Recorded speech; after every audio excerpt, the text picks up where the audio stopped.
Estoy con el doctor Héctor Paglia, un renombrado economista de Córdoba, y le dije, por favor, ¿podemos hablar un poco de política en lugar de hablar solamente de economía?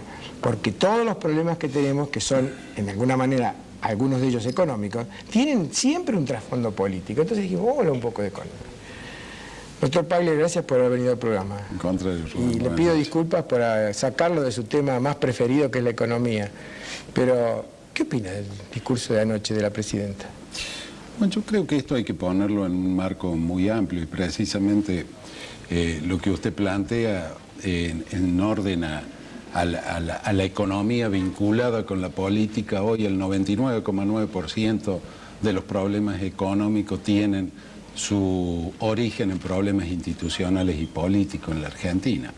Basta nombrar dos: inflación y falta de inversión. Las dos cuestiones responden a resortes políticos y no económicos. Hoy Argentina, en el contexto internacional, nuevamente tiene una oportunidad histórica que no la aprovecha precisamente por estas cuestiones.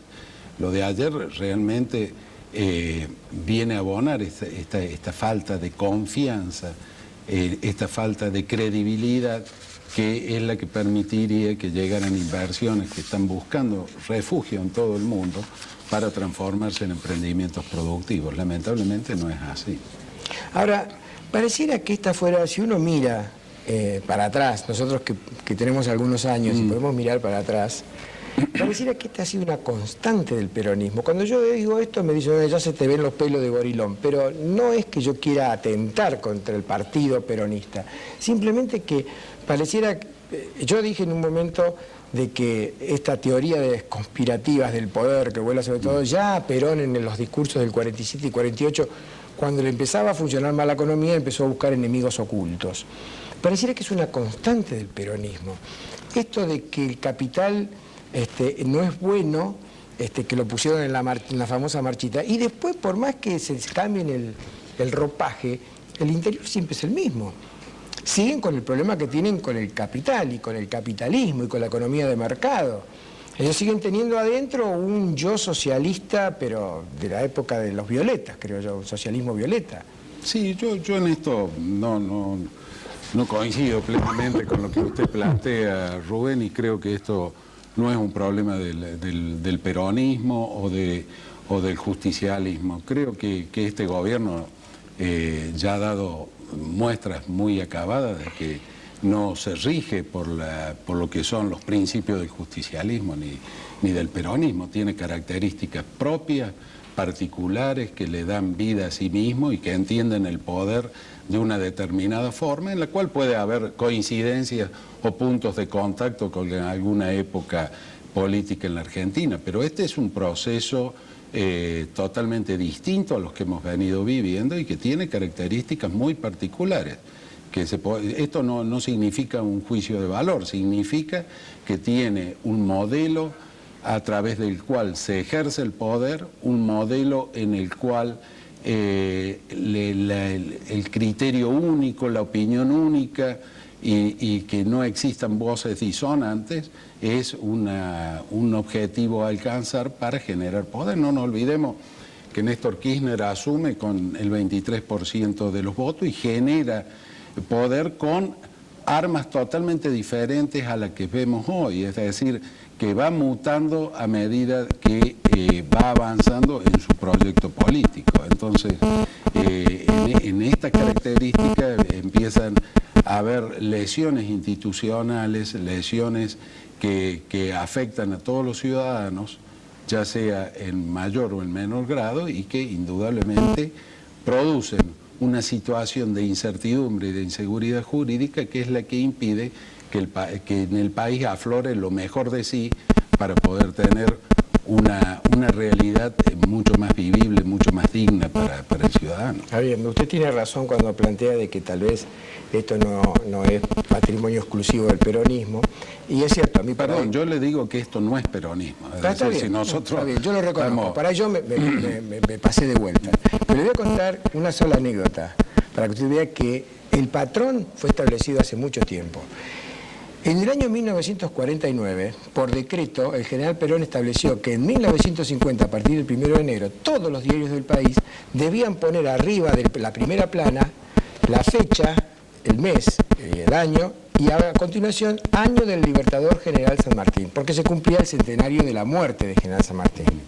La nueva provincia, el día 1 de enero, por un error del tipógrafo de turno que estaba esa noche, se olvidó de poner la frase.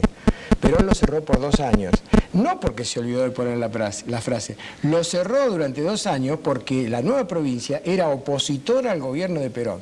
Lo mismo hizo con el señor Gainza Paz, dueño de la prensa. Es decir, que ese patrón no es nuevo ahora de perseguir a los medios discordantes, ya viene de antes. No, antecedentes vamos a encontrar no solo en la Argentina, en muchos lugares del mundo. Es decir, creo que es difícil encontrar un gobernante que se sienta cómodo con la crítica periodística, y precisamente es el valor que tiene la libertad de expresión y la libertad de prensa, que pone en conocimiento de toda la ciudadanía distintos puntos de vista de los que pueda tener el gobernante, que a veces, bien intencionadamente, cree que es el camino correcto. Otras veces lo hace con una actitud aviesa, pero fundamentalmente ahí está la esencia de la libertad de expresión. Doctor Paglia, bueno, con esto más o menos podríamos cerrar el marco respecto a cómo vemos hoy al matrimonio presidencial. ¿Y cómo ve usted a la oposición que podría llegar a pelearle el poder al matrimonio? Bueno, yo creo que la oposición la veo contenida. ¿Qué quiero decir con esto? Yo creo que a veces las ansiedades de la gente pretende cambios abruptos y que se van a dar inmediatamente. Por ejemplo, la elección de junio del año pasado daba la impresión que venía un cambio en la Argentina, y cuando la nueva composición tanto de la Cámara de Diputados como del Senado recién entraba a funcionar efectivamente en marzo de este año.